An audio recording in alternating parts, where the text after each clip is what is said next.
Hey everyone, Jack here, Talk Norwich City. Welcome back to another video. Now, I'm sure you're aware Norwich City last week announced their end of year financial accounts. There were some very interesting numbers that were bandied about in that, and some that alarmed Norwich City fans. Look, there's lots of change going on at the football club at the moment. We've got on-pitch issues. There are also off-pitch issues. Now, I'm no accountant. I'm no expert when it comes to reading financial accounts, particularly the level of detail that's within a football club's account. Someone that is qualified and specialised at this is Kieran Maguire of the Price of Football podcast. He has lectured in football accountancy. He is the expert when it comes to this kind of stuff.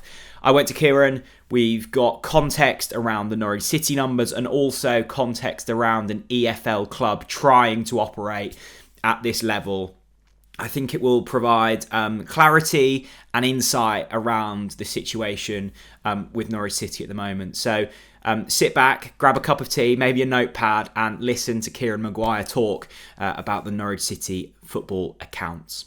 Kieran, thanks so much for taking the time out of your busy schedule. I know lots going on this time of year, so I really appreciate it. I think most people would have seen your Twitter thread in regards to the Norwich City accounts. We all know that the Canaries face on-field issues.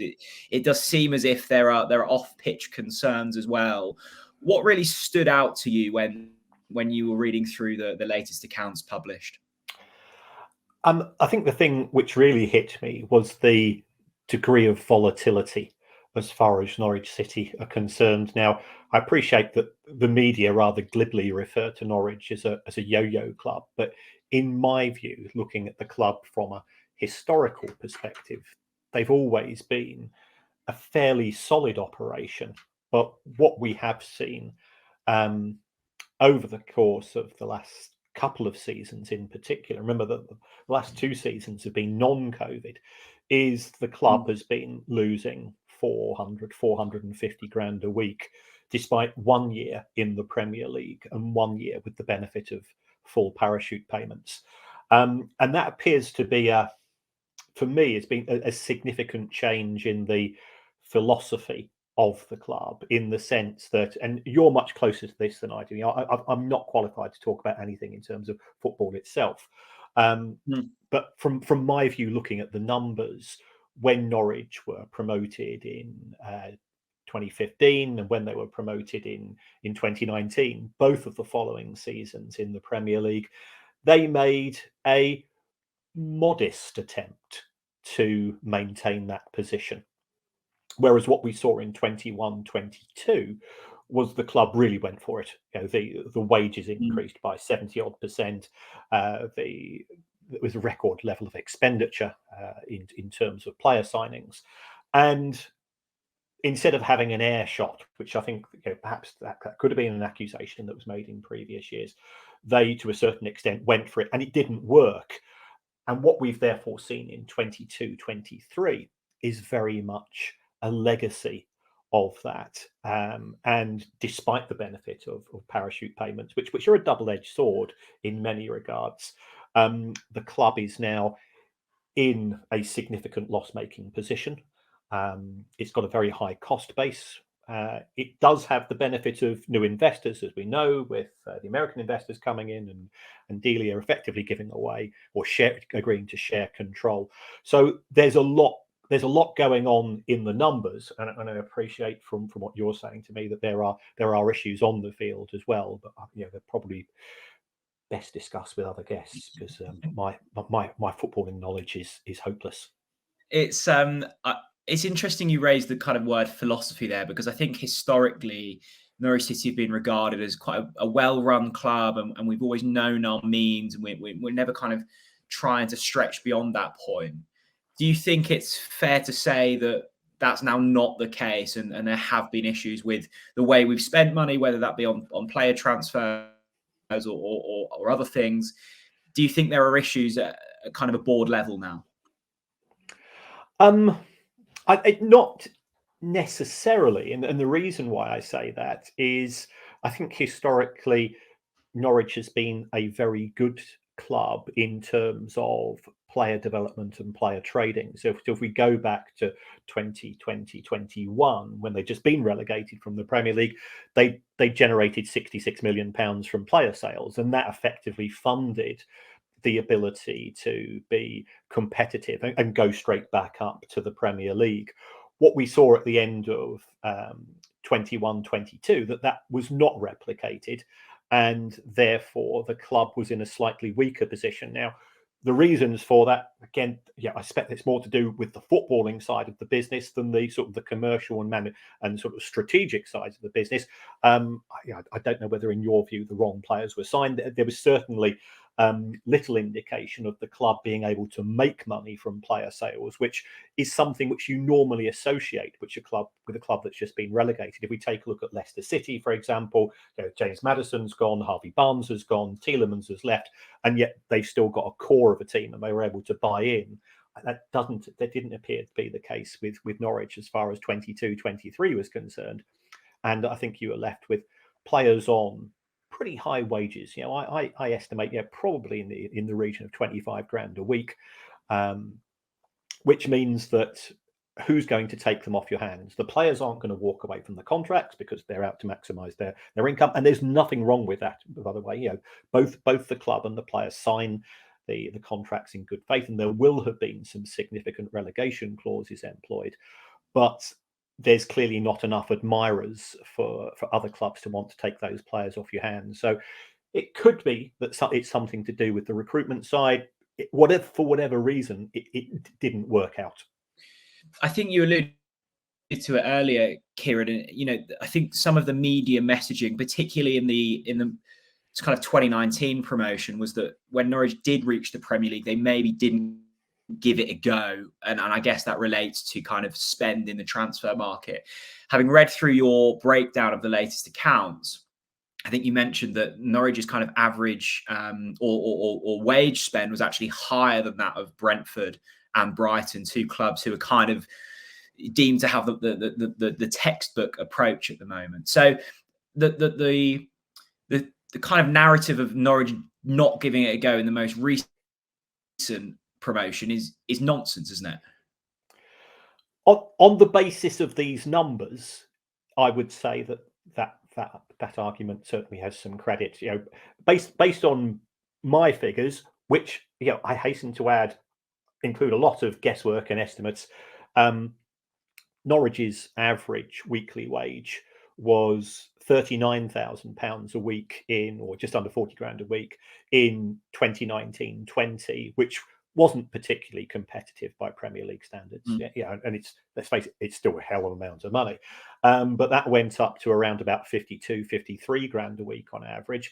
And without wanting to sound glib or patronising, it would have been considerably higher had the club avoided relegation, because most contracts have some pretty big bonuses in for both management staff and playing staff if certain goals are achieved. So certainly the club committed to high wages, and it was a pretty high wage bill to get relegated on by Premier League standards.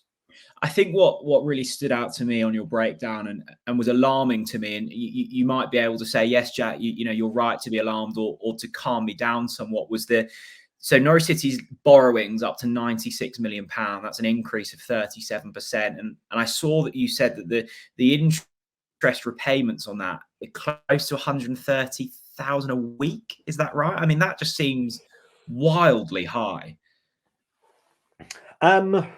Well, looking at it sort of on a global basis, if you borrowed the thick end of £100 million, you're going to be paying interest at 5, 6, 7%. So those were the figures that we've seen. And remember, some of those borrowings have been in respect of owner loans, which are interest free. So there's a lot of interest being paid. Football is a volatile industry.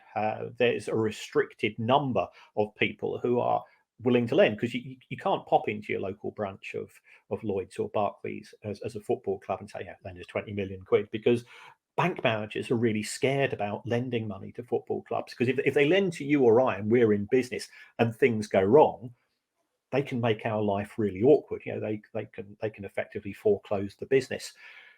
Would you want to be a bank manager, a regional bank manager in Norfolk, who is the person who is, either put pressure on Norwich City to repay money or has threatened to close the business, because you're going to lose huge numbers of your customers. Because many of your customers will also be Norwich City fans who also happen to have an account with that particular bank. So therefore, those banks tend to steer clear, which means you're having to go to the specialist lenders, the likes of Macquarie and MSD and so on, who have no moral or ethical compass whatsoever. They just don't. They are the genuine hard-nosed lenders, and they charge interest accordingly. And now in the case of Norwich, I think Mark is. I'm sure I got it wrong. Is it Mark Antonio? Is that his name, or Antonatio? Yeah. Atanasio. He has lent money to the club. That money would appear to be at very beneficial interest rates, but there are still other issues in terms of outstanding legacy loans. Now, some of those loans will be converted to shares, I suspect, in due course, because I think that's probably in the best interests of the investor, and it's also probably in the best interest of the club. Just taking, widening the lens somewhat, because I think when you support your football club, you're very guilty of just honing in on that. Is this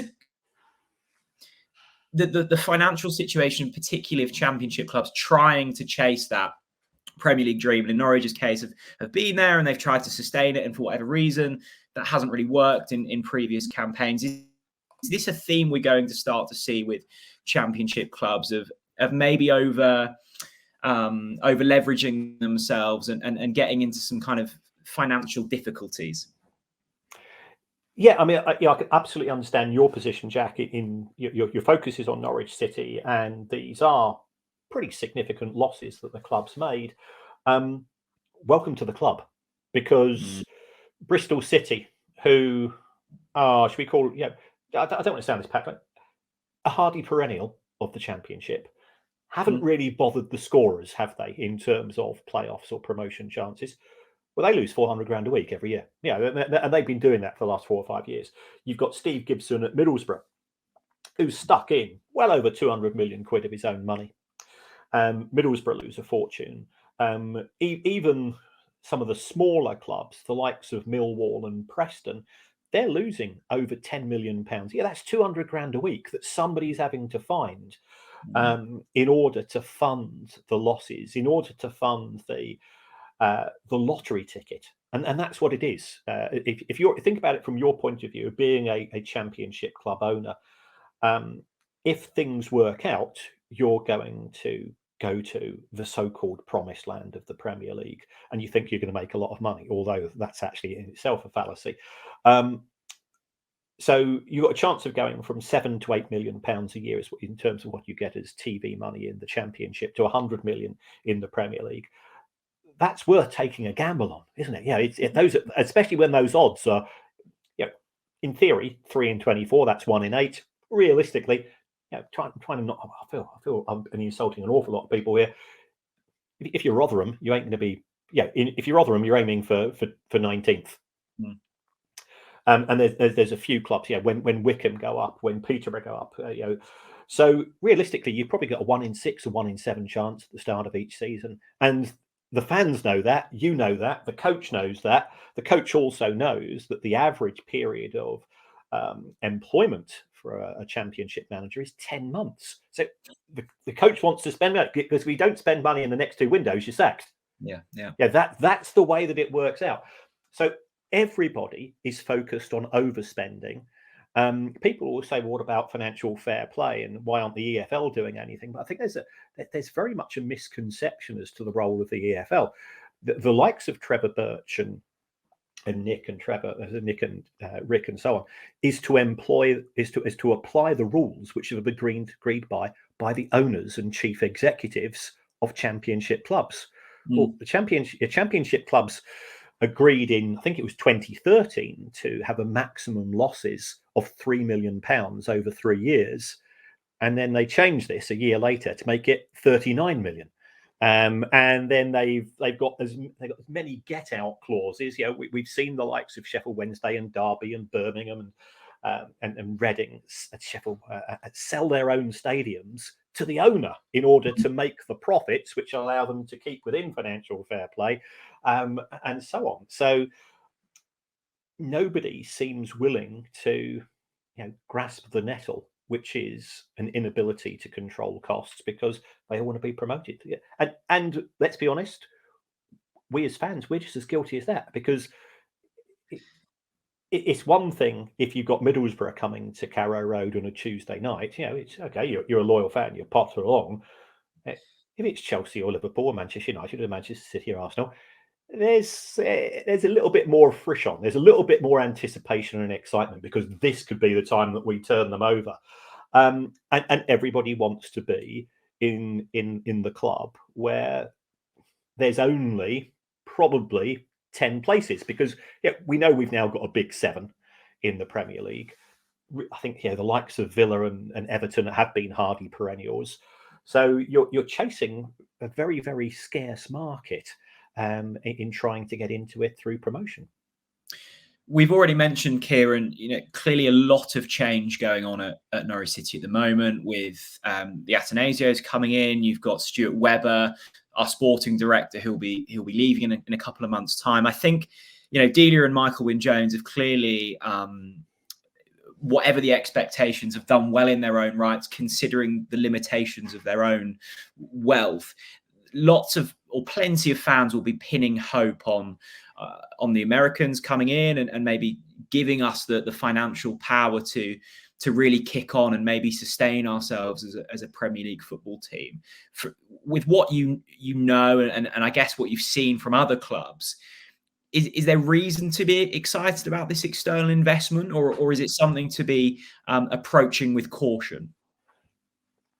A bit of both, which is a real cop-out of an answer. But the one thing I've learned from doing my podcast is that the most common answer I now give is it depends. And I've learned that from talking to many sports lawyers over the past few years.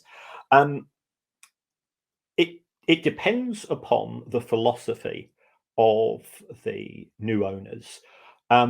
If they're just going to come in and threaten to spend money, I'm not confident, because you've got clubs like Everton, where a new owner came in 2016, spent thick end of £750 million, and Everton scraped through their existence in the Premier League the last 2 seasons.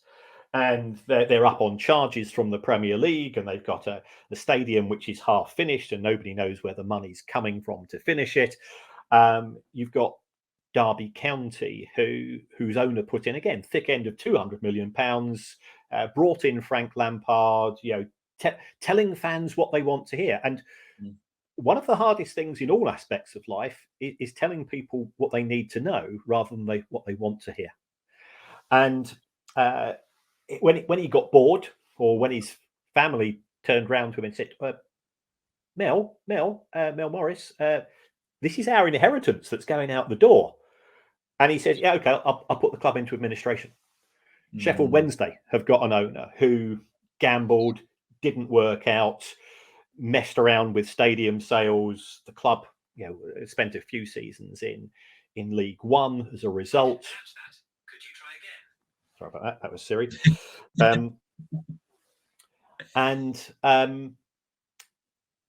Is now, from the Championship table far better than I do, but it's now not looking too healthy at the bottom end. I think eight points adrift after 2 or 3 months of the season. So a new owner coming in can be good. Yeah, the culture and the strategy of the new owner is something which I'd always be concerned about. A new owner can buy their way out of the National League. They can buy their way out of League Two. And they can probably buy their way out of League One as well. But in the Championship, where the average losses are £476,000 a week, all of a sudden, the normal club is losing £20 million a year. So if you want to be bigger than the normal club, you're going to have either cojones, the size of space hoppers, or you're going to have an awful lot of luck in terms of signing the right players, because we've all got tales. Norwich City fans. I'm a Brighton fan, and we're supposed to be a model club. I can give you the names of players who you've never heard of that Brighton have paid 10, 15 million pounds for when we were initially promoted to the Premier League, and got it spectacularly wrong with some of them. And we were fortunate we got enough things right to oversee those issues. So it's a huge risk. People that are unfamiliar with the industry who come into football, and this can be American owners as well. We've seen the likes of Randy Lerner at Villa and Ellis Short at Sunderland. They were both very, very smart American investors who both walked away from those respective clubs having lost more than £100 million each, because, as Mike Tyson used to say, in football, for every dollar you earn, you've got a friend, and when the dollars run out, your friends disappear. And it's a horrible thing to say, but I'm certainly aware at some clubs, the new owner comes in, takes advice from a glorified agent, stroke advisor, stroke management consultant, and they just get rinsed. They just get taken to the cleaners because they don't really know what they're dealing with. So getting the right people in, I think, is really important. Newcastle have shown how to do it. They've got new owners. They got Dan Ashworth in. They got an English manager who understands the Premier League, and they've been spectacularly successful. Have they spent money? Yes, they have. Everton has spent twice as much money, and look at them. Kieran, we'll wrap things up here. I mean, you've obviously dug through the numbers and have taken a look at things. What would your kind of overarching message how do you see the direction of travel for Norwich City over the next couple of seasons? I know that's a really difficult question because there's so many factors, but if we're going solely on the data here and the numbers we're seeing, what's your kind of forecast? I don't think Mbappe's coming to Canary to Carrow Road. I'll be honest. I think it's going to be more belt tightening than belt loosening in terms of the finances. Norwich did sell some players in the summer of 23, which sort of was hidden away in the small print of the account. So I think from a sustainability point of view, nothing to worry about. In terms of making progress on the pitch, it will have to be done through being smarter rather than being bigger than the other clubs. And arguably, this is one of the strongest championships that we've seen in many a year, because if you look at the three clubs who are relegated, Southampton, Leicester and Leeds, all big city clubs, all with, they're all going to be getting 30,000 plus quite easily attending. So you've already got Sunderland there, you've got Norwich, and Norwich are a big club in the championship. We all know that. It's a competitive division, and you make a couple of mistakes, and then you're looking forward to 13th or 14th place at the end of the season. Kieran, thank you very much. Cheers, Jack.